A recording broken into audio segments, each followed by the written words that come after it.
Yo, shout out to Matt Weeks.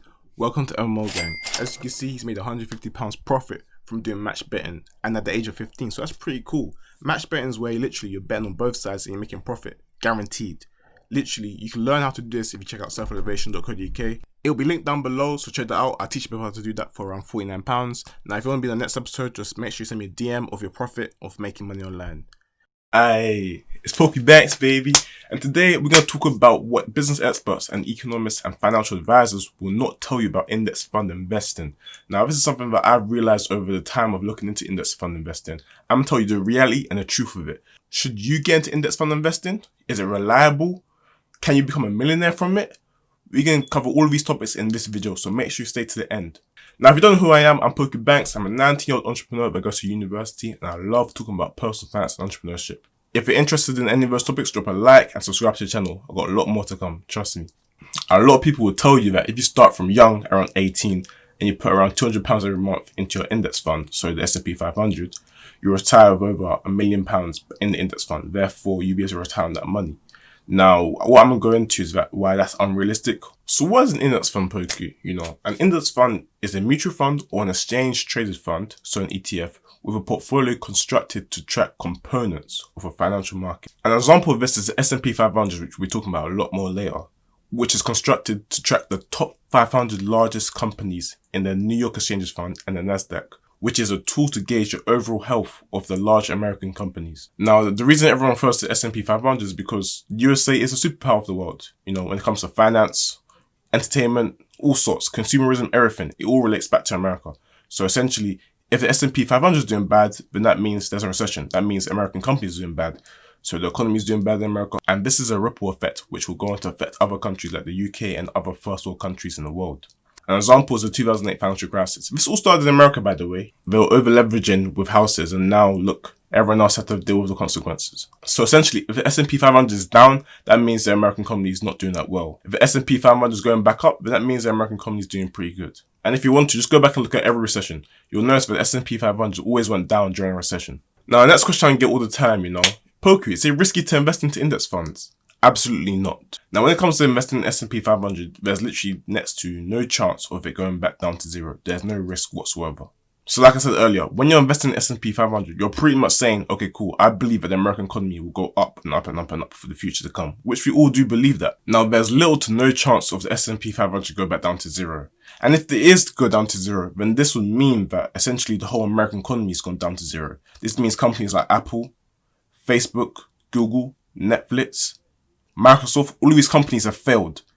If the American economy went down to zero, then the S&P 500 going down to zero would be the least of your worries, because for the whole economy to shut down like that, then there must be some sort of zombie apocalypse or some sort of World War IV, something crazy to happen for such things to go down to zero. For a stock to go down to zero, that means it's out of, that means it's gone bankrupt, that means it's dead. Now you may be thinking, Poku, you're just a 19-year-old, what do you know about investing? Like, why should we take your advice? Look, even Warren Buffett agrees with me. Warren Buffett made a $1 million bet that the S&P 500 would outperform any other hedge funds or mutual funds in the market just by investing in a simple index fund over a 10-year period. $10,000 was put into the S&P 500 and another $10,000 into the hedge fund index. This started in 2007, and over time, as you can see, the S&P 500 didn't do that well, over the 2008 crash. It reacted poorly, but as time went on, it went to go overtake the hedge fund index and beat it in 2017. So he made $1 million just by betting on the index fund. He made no new investments and just stuck with the index fund during the 2008 crash. A lot of people would have been worried because he was actually losing the bet for the first 4 or 5 years. The S&P 500 seemed to outperform the hedge fund index. So this means it's been all of the largest hedge funds in the world. So this shows that index funds are actually the way forward for you to invest your money wisely. Now, when it comes to index funds, this is one of the more passive ways of investing. So if you work a 9 to 5 or you're really, really busy with other things in life and you have some spare excess cash that you want to invest, this is the way forward. And this is what I recommend to you, index funds. Now, this is even recommended by Warren Buffett. He claims that this is the best thing to own, the S&P 500 index fund. One can even automate their investments. So this means that direct debits are coming out of your account every single month. Poku, how long will it take for me to become a millionaire by investing in index funds? Let's find out. Okay, now firstly, let me just introduce you to this compound interest calculator. If you ever want to make some calculations on your own, check this out, it'll be linked down below. Now, with all of the balances, we're going to start with £1,000 to invest. Now, with the S&P 500, you can expect an average return of 8% per year. The reason being is that since 1957 to 2018, there's been an average return of 8%. So this is what we're going to use in the index fund calculator. Now, if you were to invest £100 every month for 54 years, you become a millionaire. And as you can see, you've only contributed $64,800 or pounds, whatever, to your index fund. So the rest is interest. So this is the power of compound interest. If you were to invest £200 every month for 46 years, you become a millionaire. If you were to invest £300 every month for 41 years, you become a millionaire. Now, if you were to invest £400 every month for 37 years, you'll become a millionaire. By the way, all of this is proven and tested. It is like proven and it's factual. As in, you just need to follow these steps. Invest £100 every month, or invest 200, 300, 400, whatever suits your choice. Okay, cool. So now here's what they don't tell you about index fund investing. So cool, now you get to 65 now and woo, wow, I'm a millionaire now. Yay, I'm investing £400 every month for 40 years and now I'm a millionaire. Great, woo. Not really. Let's remember that inflation will now eat up and devalue the pound or the dollar, whichever you're using, over years to come. Now, the definition of inflation is simply the gradual rise in prices of goods and services. So as time goes on, things that you buy on a daily basis will go up in value every single year. Okay, cool. So let me just give you an example.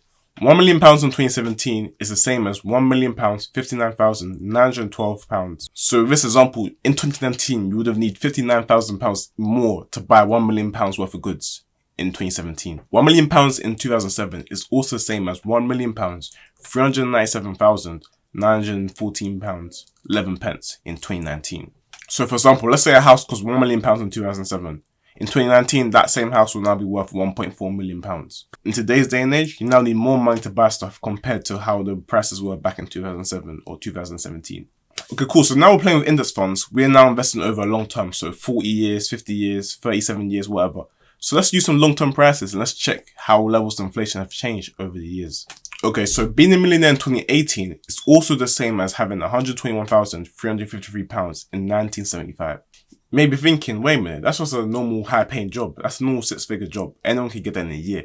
Like I said, the value of money is going down. So that means you now need more money to buy stuff and it's not worth as much. Okay, so to put that into reverse, millionaire in 1975 is also the same as 8.2 million today. So when I say it's the same as today, I'm basically saying that a millionaire in 1975, if he was to spend all of his money, £1 million, he could buy 8.2 million worth of stuff in 2018 in 1975, if you get what I'm saying. That's how much money was worth back then. It's not worth as much anymore, so you need more of it.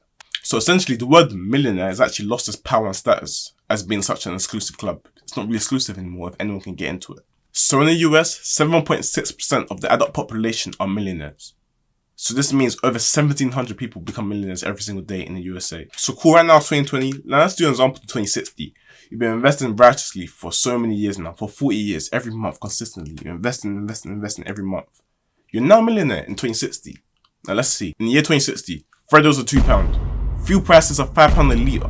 Milk costs £3 a gallon. The cost of living has gone up and the value of the pound or the dollar isn't worth as much anymore. The truth of the matter is, yes, you can become a millionaire by investing in index funds or whatnot. But in reality, it's not really worth it anymore in 2060. Being a millionaire in 2060 will probably be a normal thing. It will not hold as much value as it did back in the day. And it won't be sought for as much. If you really want to experience what being a millionaire is, you really need to become a pentamillionaire, so 5 million plus. Then you actually have some experience of, oh wow, I'm actually rich, I'm actually wealthy. Being a millionaire, it's not really a lot in today's age, and will not be a lot in 2060, trust me. In 2060, starting salaries will probably be £50,000, and that'll be a normal thing, starting salary. As soon as you come out of, university, starting salary. So imagine, 100k jobs you see this year will probably be 300k jobs in 2060. Trust me, being a millionaire in 2060, it will not really mean much anymore. Please, let's not forget, during this health pandemic situation, the Fed and the Bank of England are printing so much money that, this is basic economics. The more money there is, the less value becomes. The higher supply, the lower the price. Simple. Poku, are you saying I shouldn't invest in index funds then? Hell no, I'm not saying that. Please, don't twist my words. I personally believe that they are the key to building wealth. I'm just telling you what they don't tell you about investing in index funds. Yes, you'll become a millionaire, but you need to think of this in a long-term aspect. Yes, your money's going up. Also, the cost of living is going up. But what I do believe is that you should not just rely on index funds now. So this means I believe you should start some sort of side hustle, a business, or since you're young, most of my demographic is young, take even more riskier investments. So look into stocks, individual stocks, or maybe possibly even look into Forex. Who knows? Because look, if you're looking to build some wealth before the age of 30 and you're young, You can afford to fail a few businesses and still come up on top by the age of 25, 27. You have no obligations, you have no kids, you have no responsibilities. Try it. Put your money into something. Try something and see where it takes you. But yeah, in conclusion, all I wanted to say was simply, yes, investing in index funds is great. It does build your wealth, but, by the time we are grown and, we wait our 40 years, investing £200 every month for 40 years, being a millionaire, it won't even mean much anymore. It's just, everything will be more expensive and, it won't mean much. So you guys need to invest a lot more money. Achieving for $1 million isn't enough anymore. You need to be achieving for 5 million plus. A millionaire it doesn't cut it anymore. I'm sorry. But yeah, man, I hope you enjoyed that. Comment down below any objections, anything. If you disagree with me, comment down below. Anything you like, if you like the video, comment down below. Make sure you like and subscribe. Get me to 10K. Let's get it. It's Poku Banks, baby.